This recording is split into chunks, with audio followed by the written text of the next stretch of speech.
And so, good morning. I'm smiling because I have a question here. When do we declare... No, that isn't the one. Excuse me. Does a person such as yourself ever have any physical discords or inharmonious relations with other people? Yes, indeed. Yes, indeed. At one time, and this was when Mrs. Eddy was about way up in the late 80s, 87, I believe, and had built a worldwide organization on her spiritual development, suit was brought against her by a magazine in New York using her son, Mrs. Eddy's own son, as a stooge to have her declared mentally incompetent. She had the ability to make about $8 million, but Munsey's magazine decided that she didn't have the ability to take care of it after she got it, and they would be a better agency for it. So they decided to have her declared mentally incompetent, and they used her son as an instrument to bring this suit. And she was asked the question, how is it, with your wonderful understanding, with all of this wonderful Christ consciousness you have, how is it that a thing like this could happen to you? And her answer was, this is my penalty for having been married.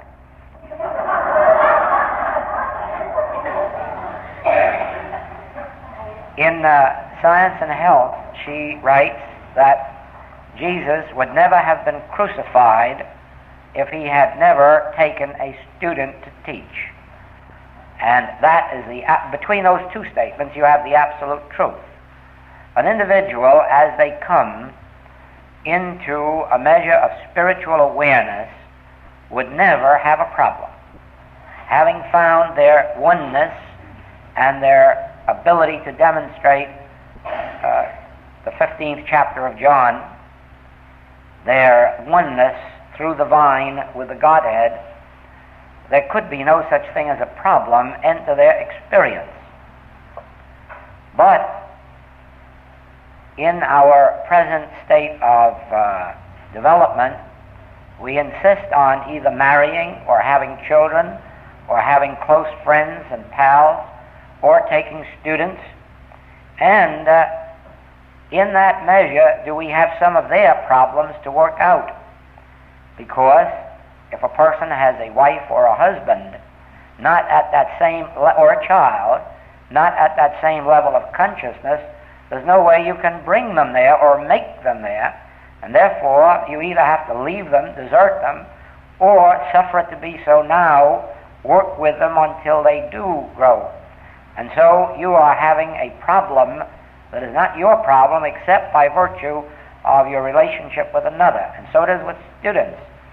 You work with students, and in some measure you are always taking on a burden of their development. We have had that experience even in this work. Mrs. Eddy had more of it, and I suppose Mrs. Fillmore too, or any other person who has conducted a work of this nature, that you find a teacher, you find a student, and the first thing you know, you watch them develop and in turn become practitioner or teacher. And if their consciousness isn't at the full level, what happens? If they go through a period of lack or limitation, they get fearful, or they feel it's a lack of demonstration and get ashamed of it. And the first thing you know, they're either coming back upon the teacher, or they're resorting to human means to solve their problem of supply. And all of this brings back a trouble upon the teacher. Or they may prosper too greatly to begin with.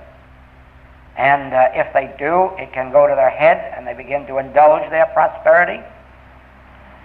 Whatever happens to that teacher is a reflection upon their teacher. Whatever happens to a practitioner is in a measure a reflection, and their teacher in the last analysis is called upon to help them out. And then we have the experience too. I've written a letter on that subject years ago. that lonesomeness comes in, and sex attraction comes in, and all of these things come into this work, and then the teacher has to get the student out. And in that measure, then, a teacher has a problem of human relations, of family relations, of student and teacher relations, and one thing and another of that kind. And that only, remember, is after a person has themselves worked out of all that. Never think for a moment that in the coming up of this work, that everyone that we know of, has had problems of economics, problems of finances, problems of lonesomeness, problems of companionship, problems of every nature, and each one has to work out of those before they come into the fullness of the consciousness. You say, is it necessary? No, it isn't necessary, but neither do we know anyone who hasn't had it who's amounted to anything. There are loads of nice, sweet little people who have never worked out of these problems, but neither have they worked up to any great heights.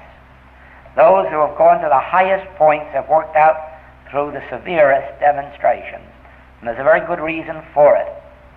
Any degree of satisfaction or contentment in material good will ultimately lead one into trouble. And so if a person has a good income or good health and is in any wise relying on it, they will not make their spiritual demonstration until they have demonstrated above good health and good supply, demonstrated above the sense of good material resources, and find themselves drawing completely from the Spirit.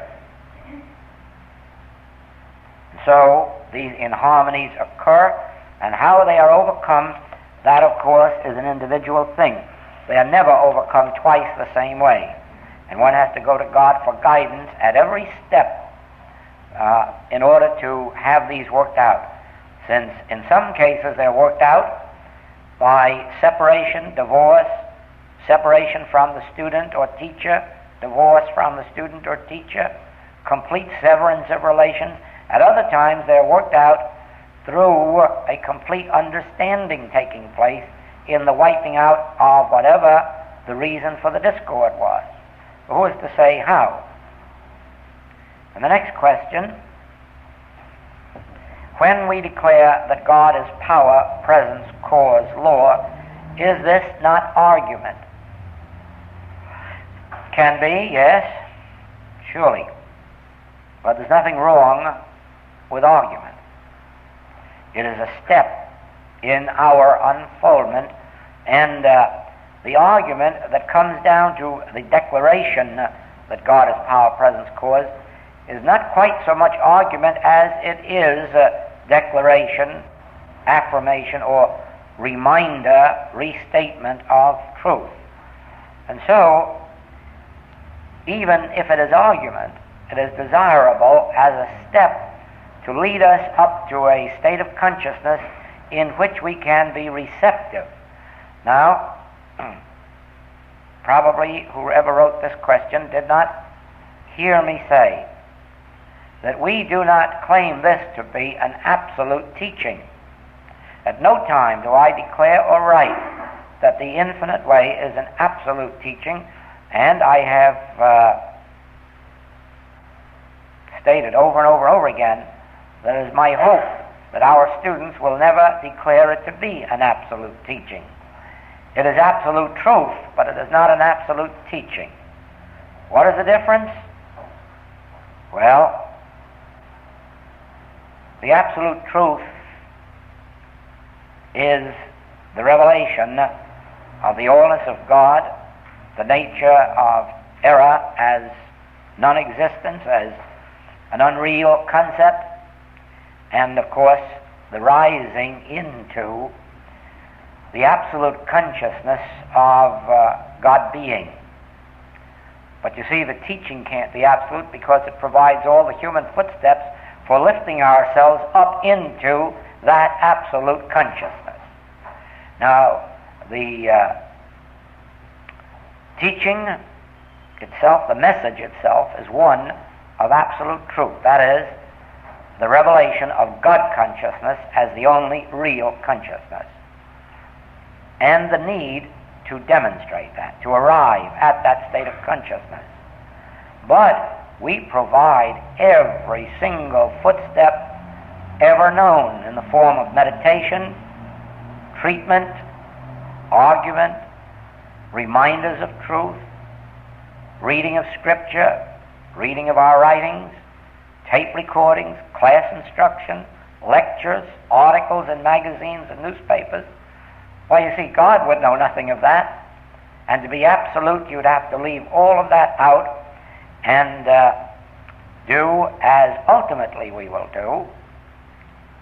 Just meet together like this and sit quietly and peacefully, and then once in a while an idea will unfold and it'll be voiced, and at the end of an hour or two we'll all get up and go home.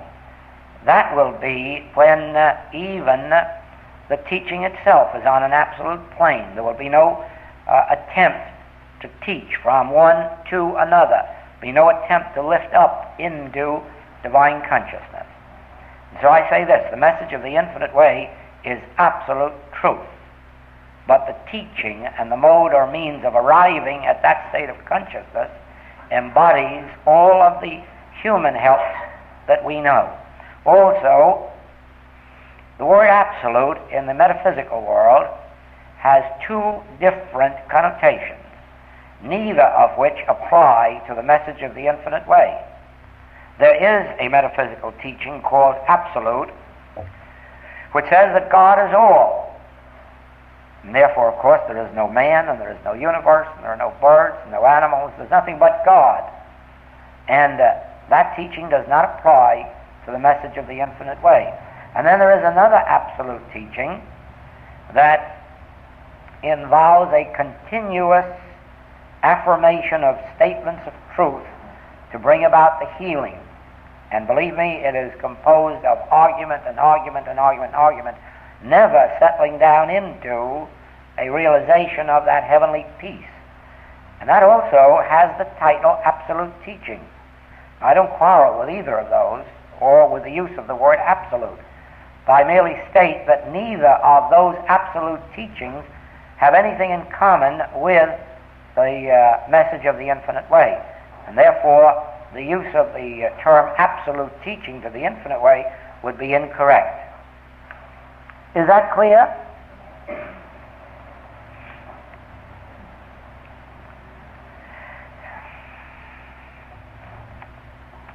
Would you care to discuss a little more in detail the marked paragraph on the attached page of The Master Speaks? And that paragraph has to do with a statement that I'll quote it. I only know this, that somewhere about 1924 the world passed from a very mental and mechanical state of consciousness into the beginning of a spiritual movement, a movement which ultimately is going to encompass the entire world. In other words, we are coming into a spiritual age. And yes, I'll be happy to tell you that from the time of Mesmer's discovery of mental power, the world progressed from that raw, rough beginning up into the refinements of mental approach to life, God, and truth through Christian Science, unity, and New Thought, and so forth. And all of this on a mental plane, leading, however, to higher spiritual realization. At the same time, the world made a greater advance in the mechanical development of human existence. Probably in 100 years it made more progress than in the previous 7,000 years. And this also is mental. Everything that is done in the realm of mechanics is done through the mind. And without the mind there would be no mechanics. And so this also is part of our mental age. It's called the age of gadgets and gimmicks, but actually it is a mental age appearing as mechanical progress. Now, why I said 1924 is that somewhere about 1933 in meditation, that statement was given to me within. That in 1924 we passed from the mental and mechanical age into the beginning of the unfoldment of the spiritual age. And that from that time forward there has been less of mental argument, mental treatment, and the beginning of spiritual treatment or spiritual unfoldment and spiritual wisdom. Well, of course, events since then prove that that is true. The more mental of the mental sciences have certainly dropped far and far away. And as the psychology developed and psychiatry and came to its maximum, we also find that, especially noticeable now, the decline in both psychology and psychiatry. In fact, I have heard physicians say within this last year that they hope someday to have psychiatry outlawed by an act of Congress, that it's proven to be the most dangerous form of curative art ever discovered, and causing far more disease than it has ever been known to cure. And I'll make this as a prediction that someday the psychologists will very voluntarily give up the things that is causing so much harm in their practice and in the practice of psychology throughout the world. It is being given up by the law of supply and demand. The publisher, the largest publisher of literature on psychology, the head of the firm told me himself that the demand for how-to books has now to be pushed. It isn't a natural one. How to succeed and how to get rich quick and how to get healthy in a hurry and how to make friends and how to do this and how to do that. But the demand is now at the place where that type of literature has to be promoted rather than go out on its own momentum. And of course we have been witnessing this past year the amount of people out on the lecture platform unable to complete even their week's engagement with such programs. No, it is evident that the mental age is going out and the spiritual age is coming in.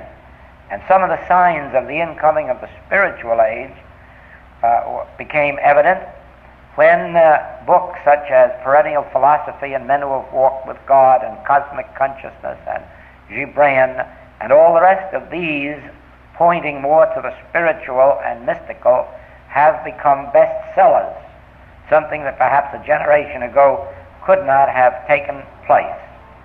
And so it is that all of these, let's even call them philosophies, but tending toward the spiritual side, are in the ascendancy. Those on the mental side are going out. On this trip, many of the men connected with metaphysical centers came to me and expressed the same thought of the falling away of audiences, falling away of classes in the mental forms of approach. I would not even like to discuss those more than to say that it really happened, and that there are evidences that wherever a spiritual teaching is given, you are attracting more and more people, and that the mental approaches are having more and more difficulty in maintaining themselves. That is self-evident as you look around the world.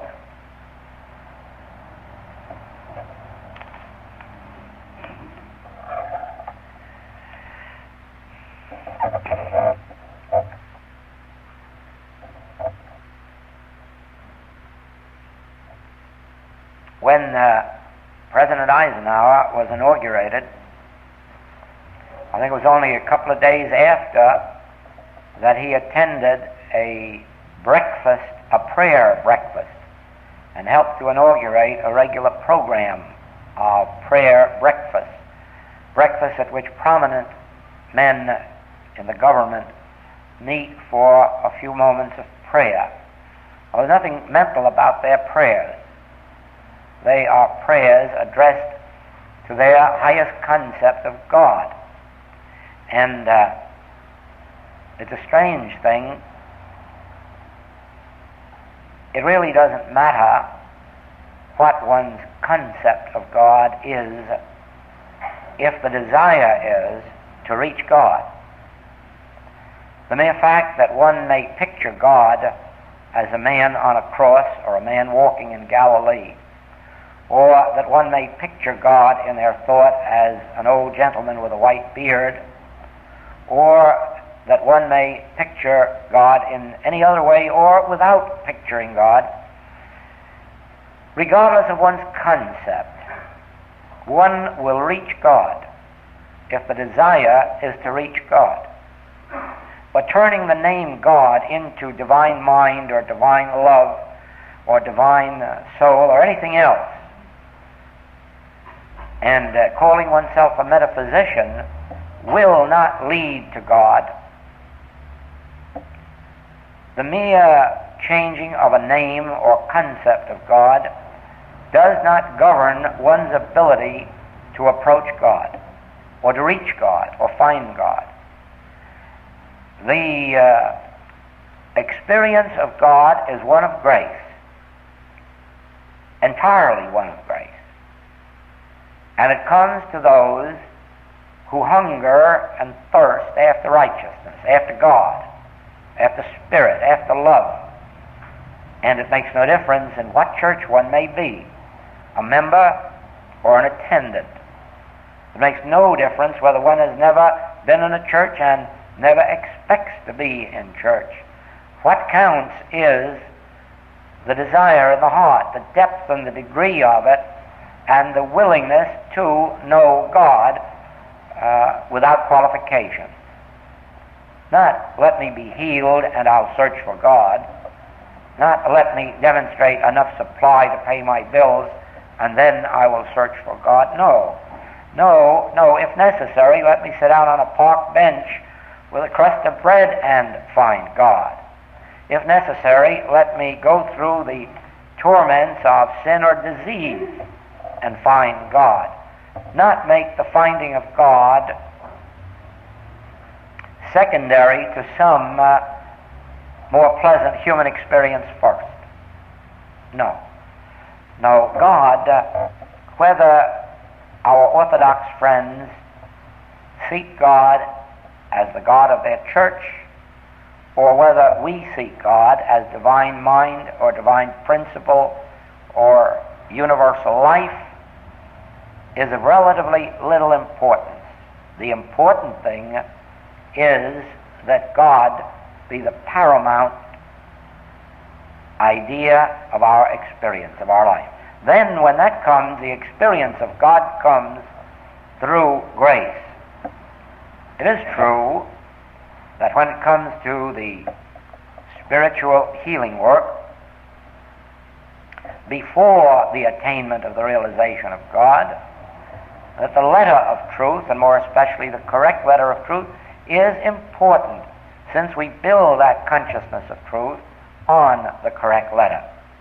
But never believe that that is the only method of approaching God, because that would deprive our ancient friends who had not the benefit of metaphysics from the experience of God. And I doubt that we have any right to do that with so much evidence of men who not only were God hungry, but who were God filled. God filled men. There have been God filled men and God filled women of all ages.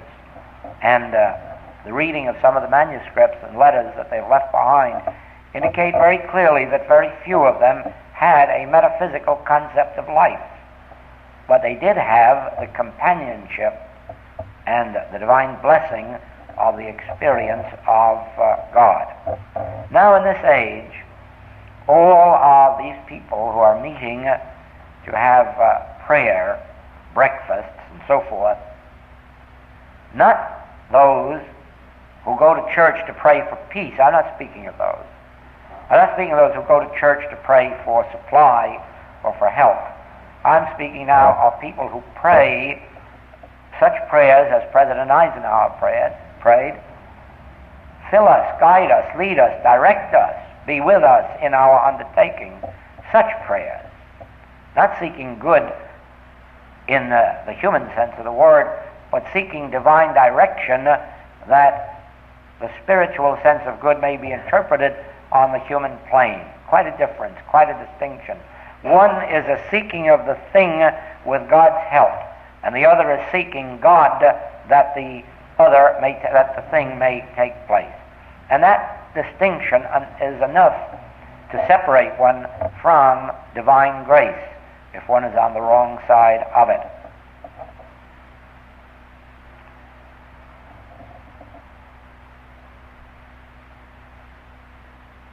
When, in past ages, have we ever known large corporations and large trade unions to turn and send to an individual for prayers to settle their differences? But it is happening now. It is happening in this age.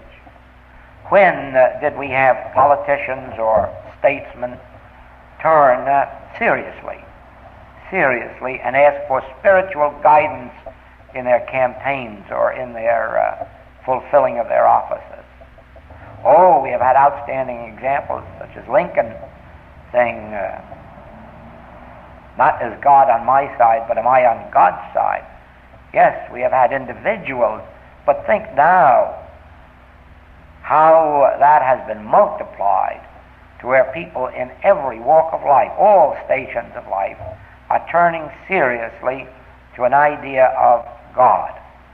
Now, this isn't always clear, because unfortunately, in this mental and psychological approach, they still fear to use the word God. They still believe that the world doesn't want to hear the word God or prayer. You'd be surprised how many of them will tell you. I was told several times on this last trip. Of course, we're rewriting books now to leave out the word God and prayer because people resent them. I could show you a few of the articles that have been written recently that never had the word God or prayer in them, and they were religious articles by religious people. That is, people of religious following. But that isn't true. There is no such condition in the world. The word God and the word prayer, these are not in disrepute. The word God or the word prayer, as it has been presented, is not too highly respected. But when the word God is explained, interpreted, when the word God is presented in a truer sense, then you find nothing more welcome than the word God, and next to it, the word prayer. On my trip around this country, and it covered everything from California to New York and back, I had not one single person in our audiences tell me that they resented my use of the word God or prayer. On the contrary, the amount of people who came to me and said, I love the way you pound away at that word God, as if you really meant it. And I do, you know that. I really do. Because God is the magical word. God is the word of magic. But God must be understood. The nature of God must be understood so that we lose these old connotations and stop this, oh God, save my child. Oh God, send me bread. When we lose that sense of God and come into an awareness of the nature of God as love, as as law, as infinite love and infinite law, oh, what a different world opens up. What a different God appears. What a different sense prayer takes on. I love that thing on prayer, the holy hush of prayer. It is a holy hush. Words fall away.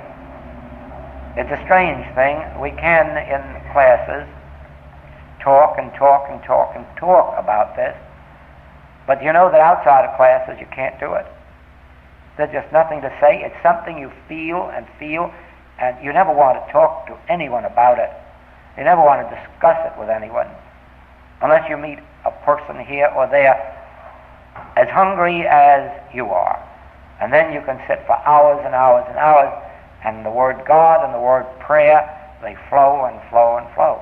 But otherwise, to me, it seems almost sacrilegious to talk about God, talk about prayer to those who have no concept or idea of it. Now we have the question, would you please explain the unreality of death and life eternal? I'd love to. Nothing I love more than the subject of life eternal and the subject of death.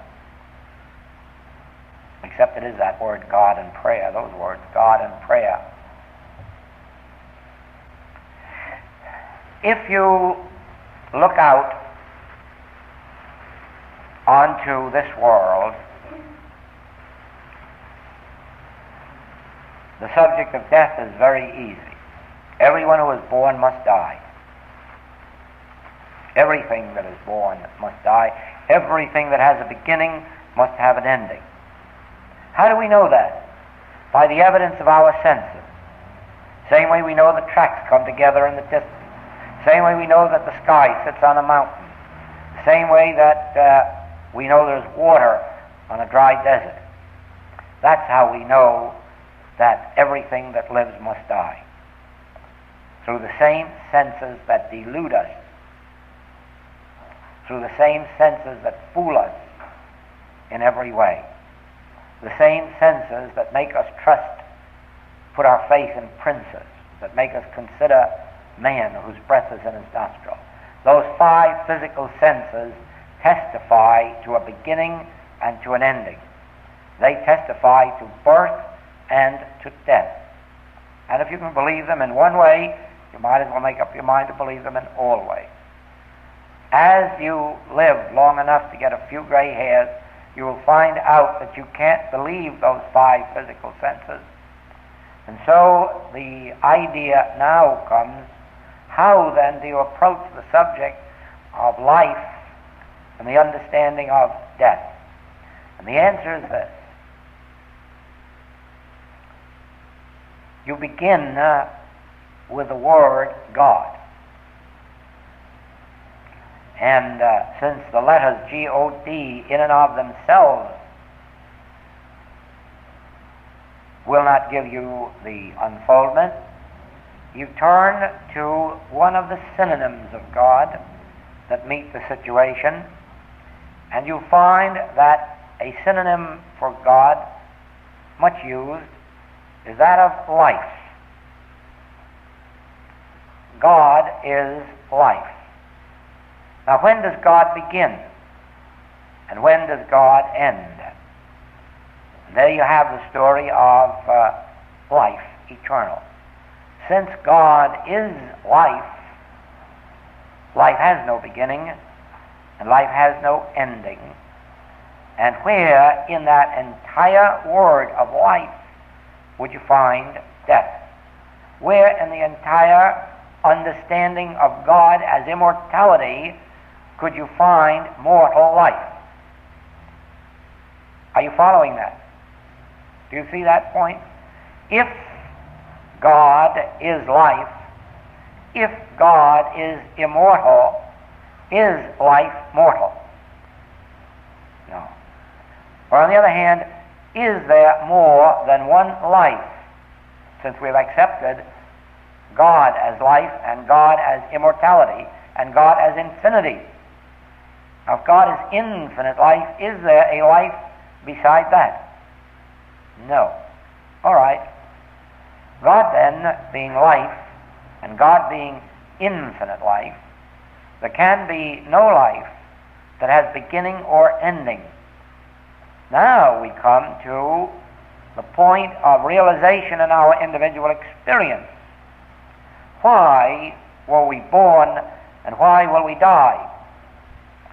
Because of the acceptance of a life other than God. That's all. As simple as that.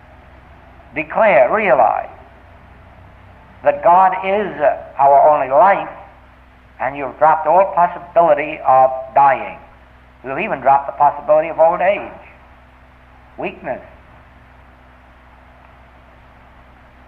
All of the discords of human experience may be summed up in this: a sense of separation from God. I don't care whether it's financial lack, moral lack, physical lack, mental lack. It is summed up in a sense of separation from God. The understanding of God as one's life reveals immortality, eternality, infinity. In the same way that any sense of mental weakness, loss of memory, loss of sanity, loss of intelligence, all based on what? A mind apart from God, a sense of separation from the God mind. Now, if you accept God as mind, you accept only one mind, and that mind, individual mind. That's all, and it's as simple as that. If God is mind, intelligence is infinite. Whose intelligence?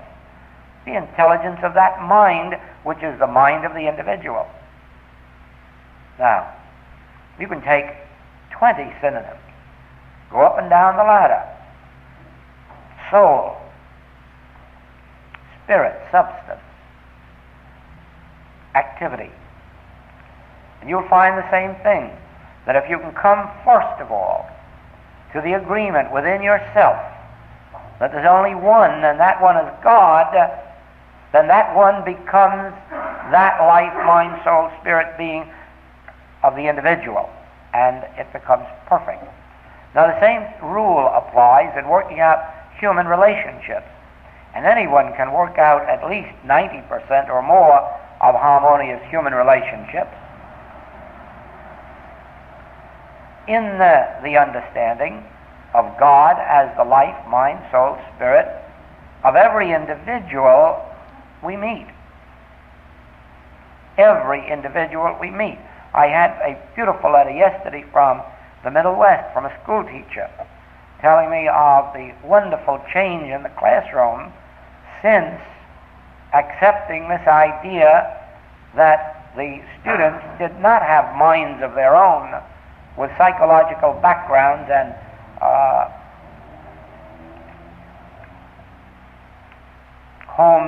different homes and different families and different environment and different circumstances. Instead of treating them that way, this teacher had begun to treat them as the one mind.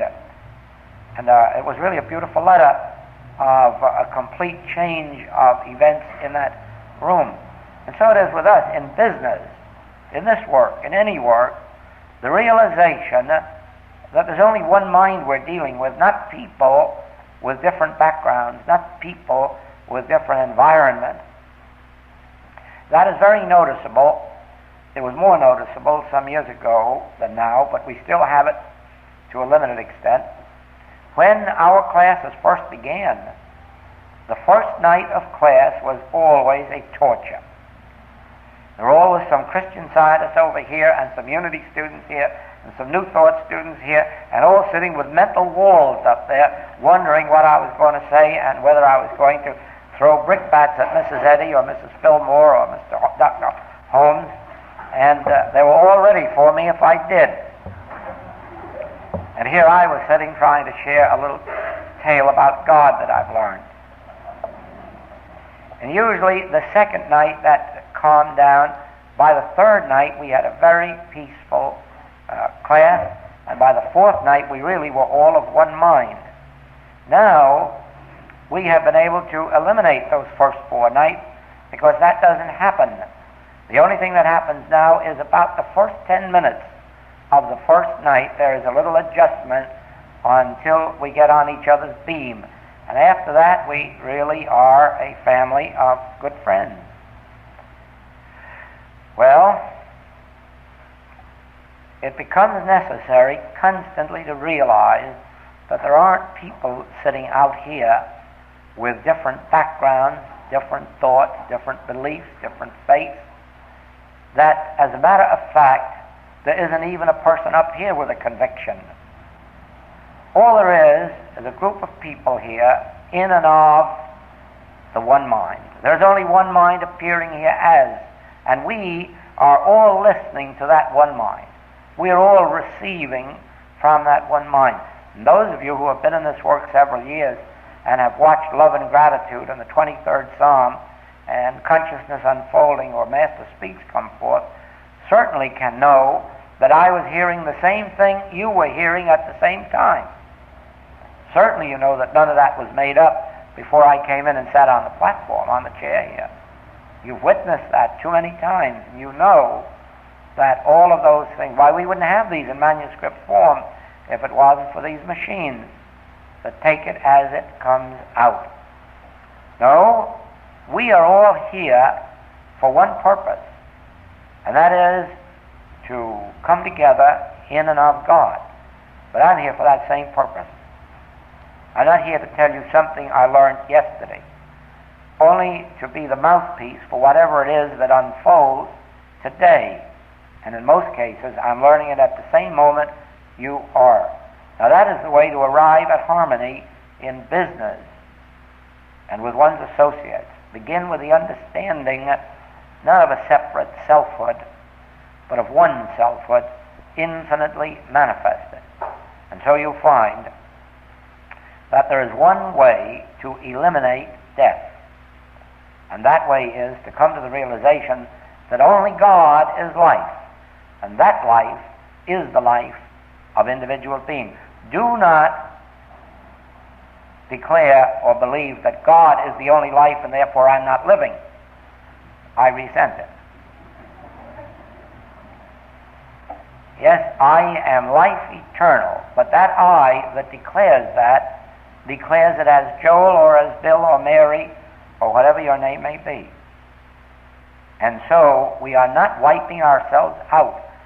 What we are doing is perpetuating our identity. However, even the identity of Joel wishes to progress year by year by year. It will still be Joel 1,000 years from now. But it will look out from a higher unfoldment just as it looks out now from a higher unfoldment than 5 years ago or 10 years ago. But it is Joel, and it is Joel of 50 years ago. No, it was only 40, excuse me.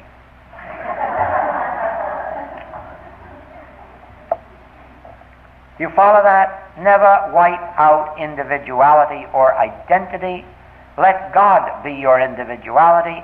Let God be your identity. But be individual. Since God does not repeat itself even in fingerprints, so God does not repeat itself in your abilities or mine. That's why there is no such thing as competition. There's no such thing as competition. There's no such thing as too many truth teachers or too many truth centers. Why, there never has been a city that even had 1% enough of them, even to meet the demand. And there never will be.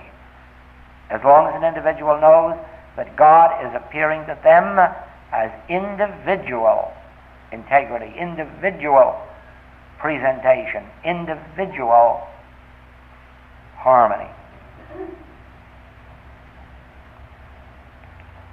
Now,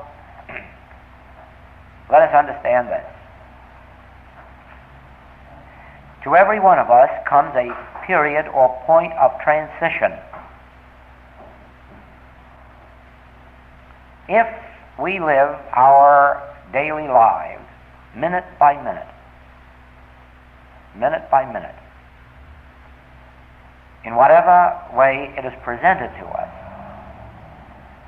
maintaining always the realization of God as individual being, we will continue to unfold and unfold, always reaching higher levels of consciousness.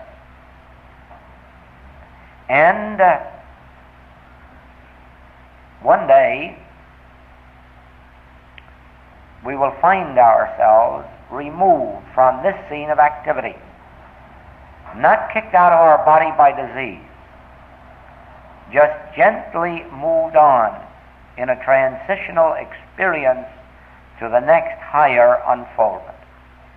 There is no provision in the divine economy for anyone walking around on the earth forever in this form. Why? Well, this form that you see is not the form that sits here. This is our concept of the divine body.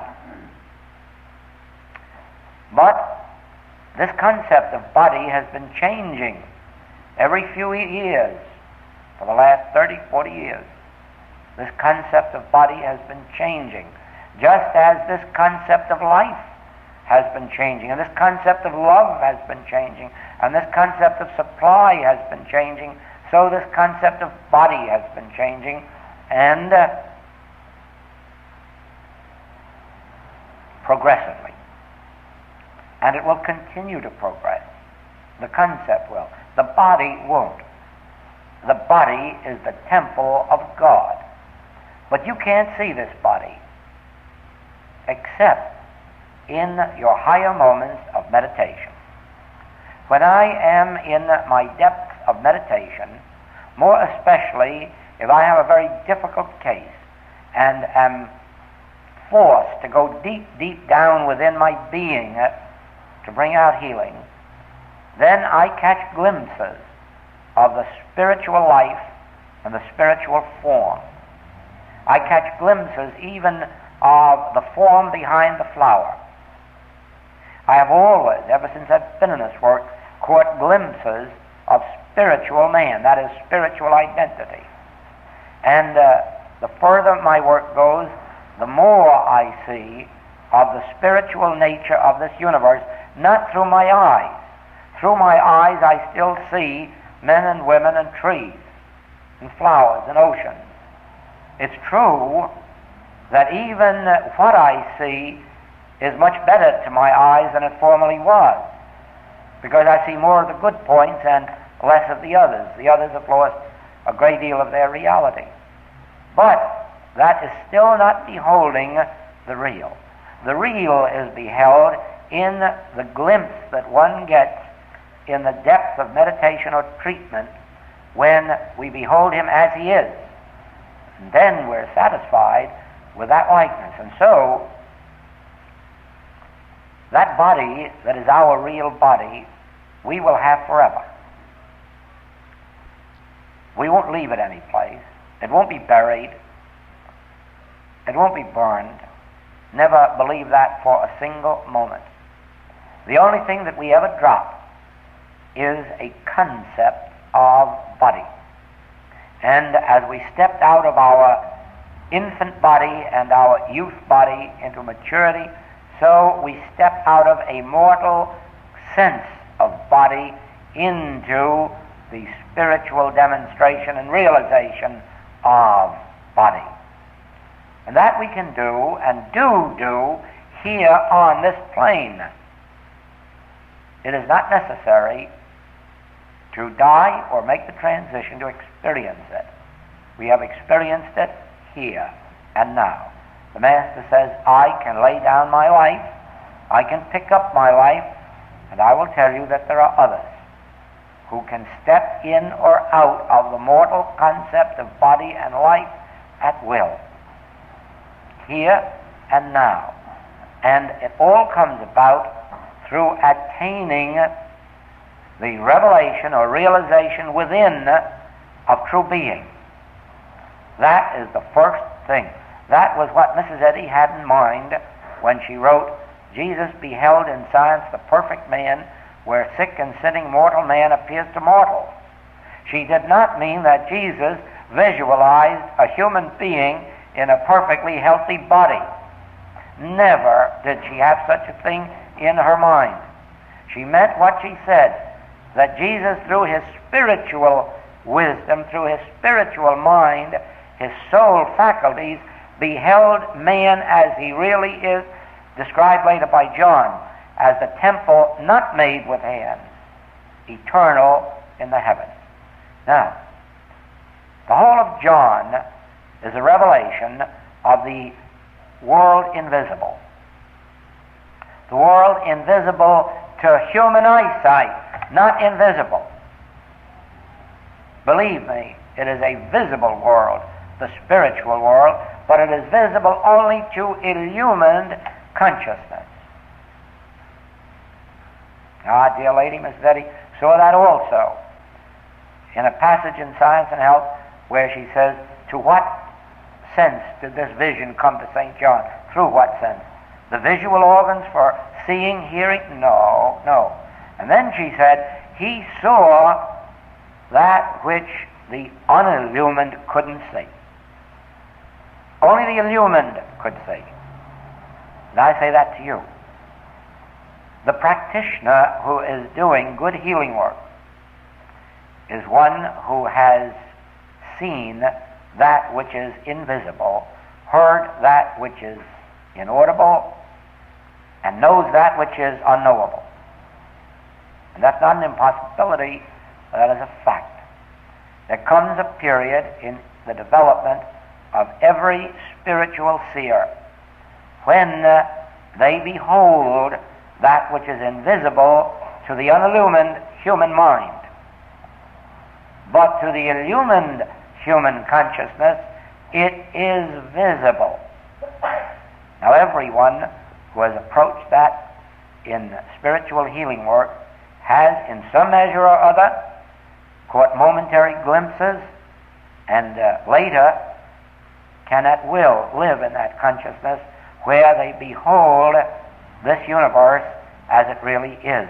And from that moment on can step in or step out, be here or be there. That is all within the realm of the spiritual faculties once the human consciousness is illumined to the degree of inner vision. Now, we have experiences, a few of them in modern times, one that of Bicknell Young, the other that of Brown Landon, of people who stepped out at a certain period of their experience and, to our sense, left human bodies to be buried or disposed of, but actually not to their sense. They knew what they were doing. They approached that period when they knew that their work was complete and that there was a greater work ahead, and they stepped out. To our sense, they left bodies, but they knew that they had long since outgrown mortal concepts of body, and so they didn't see them or know they had them anymore. Only the fellow out here, still looking through mortal eyes, saw mortal bodies. But they themselves had dropped them long before that period that we call transition. In the same way that practitioners sometimes get the vision of the healing of their patient while the disease is still apparent in the body. The practitioner has dropped the disease. The practitioner has dropped the diseased body. The practitioner no longer knows of such things. But the patient, to their sense, still maintains a diseased body, and it may take a day, a week, a month before they say, oh, I'm healed. Yes, I knew that a month ago. Now, in the same way, there are those who are above and beyond the mortal concept of body, and you can know them by their healing works. In the degree that they are enabled to see through the appearance to real being and real body, their healing works are beautiful and without prolonged time. And they can, and sometimes do, approach states and stages of consciousness where they have shed their mortal concept of body. They can't shed it for you because you are looking out through the same mortal sense with which they had formerly beheld their mortal body and yours. But in the degree that they have risen above the mortal sense of their body and yours, they are no longer bound or in bondage to that physical concept of form. And yet, it can be laid down and picked up according to the need of the moment. Well, surprising enough, I thought this was going to be something entirely different today, so we'll have to save it for tonight. But we must not go without a meditation or a treatment. You choose for yourself whether you have somebody needing help that you would like to give your treatment to, or whether you would just like to relax and have a meditation in the realization of God without any other thought entering. Those who wish to merely have the meditation, please remember to have a verse of Scripture and then hold it up here so that they can ponder it and think about it while waiting for God to reveal the next unfoldment. For those giving a treatment to someone, immediately, this minute, drop that person and their condition from your thought and turn to the Word God. And for a minute or two realize the nature of God, the nature of prayer, and then just listen. Be still, listen until you get your click. You won't need that. For a little while, for some weeks, try consciously to remember every day that passage from Matthew 4 of Jesus calling the fishermen from their nets and leaving their nets and leaving their father. And as you bring that to your conscious remembrance, remember that in your particular case, it is a call to leave some form of material or human dependency, and see if you cannot gradually make that transition to loose yourself from some form of material dependence or bondage, as if you had been called to give up a reliance on some mortal or material thing, person, or circumstance, and develop that consciousness within yourself that I am following Him. That is, I am relying on the Spirit, not on the form. Thank you until tonight. And